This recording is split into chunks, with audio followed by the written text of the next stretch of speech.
Now let's move to the next section, that is to explain why traits are more complex than just the simple Mendelian genetics. And here there could be more options. Yeah, I just want that you remember some of the video lectures and try to explain some examples of why we can deviate this simple Mendelian inheritance. So I want that you try to find three examples, and I will give you three of those. There are many examples, and one is when alleles are not completely dominant or recessive. The second one is when a gene has more than two alleles, and the third one is when gene produce multiple phenotypes. So these were the three ones. Now I want that you remember the different degrees of dominance. So with Mendel, we have 1 degree of dominance. With these flowers, I show you an example of another degree of dominance. And here in this example of the chickens, I also show you a different degrees of dominance. So let's try to answer the next section. Now, in this section, I'm going to ask you, I was asking you about the degrees of dominance. And these are, so I talk about these three examples in the video lectures. So there are some that are complete dominance, like the example of Mendel, or ones that are the incomplete dominance. And finally, there's another one that is the example of codominance. So I solved this exercise in the video lecture, and it's about a codominant question about horses, and I'm asking you about the phenotypes and the ratio. And I'm going to go very fast because I know that you already watched the previous video.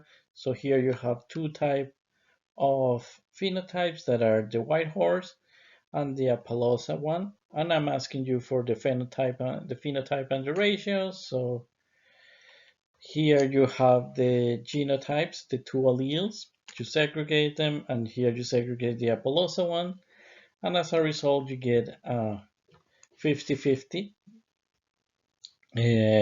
ratio, percentage, and a ratio of 1 to 1, very clear in the genotypes. And the same thing happened with the phenotypes. So these are going to be Appaloosa, and these one are going to be white. You have 50 and 50, and the ratio will be 1 to 1. And if you have any doubt, you can watch the video lecture again where I explain that.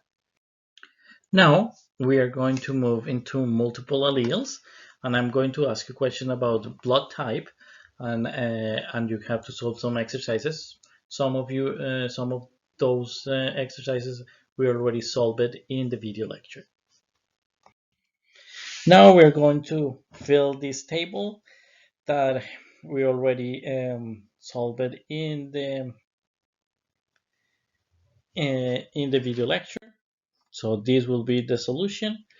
Remember, here is the genotypes, the antigen, which one is the you have to which one is able to donate and which one is able to receive. And from here you can get which one is the universal donor and which one is the universal recipient. Okay, so this exercise is very easy and I already solved it in the video lecture, so I'm going to go very fast. So here they are telling you to show a cross between the mother who has this blood type and a father that has an AB blood type. So remember, this will be recessive, and here in this case you have multiple alleles that are codominant.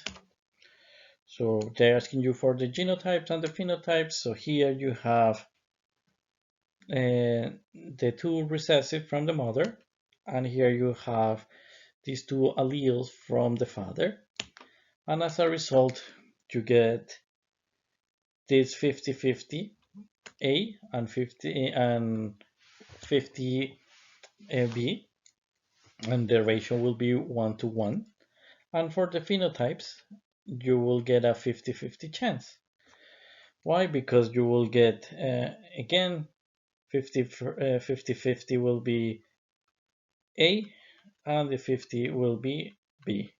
Remember, this one will be heterozygous here.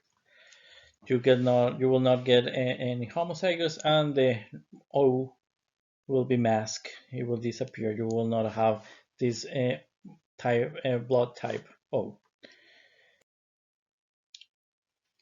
Now we're going to solve this exercise 13, that I already solved in the video lecture, and I will go very fast.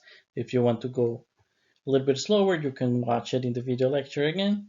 So here you have a mother who is heterozygous for type B, and you have a father who is also heterozygous but for type A. So here in this cross, as you can see, as both are heterozygous, you will find a lot of different phenotypes. So let me show you. So try it. These are the gametes. These are the other gametes, and now this will be the results. So as you can see here, you have one that is AB, one that is A, one that is B, and one that is O. And the phenotypes, so as you can see, this one will not be homozygous, they will be heterozygous, and this will be homozygous, but it will be homozygous recessive. So, and the phenotypes, here are the phenotypes. So here you find the genotypes, the percentage, here the ratio will be 1, 1, and 1, and each one of these ones will be 25, 25, 25, and 25. And for the phenotypes, you are going to get these phenotypes that are 25% AB, 25% A, 25% B, and 25% O. And again, the ratio will be the same.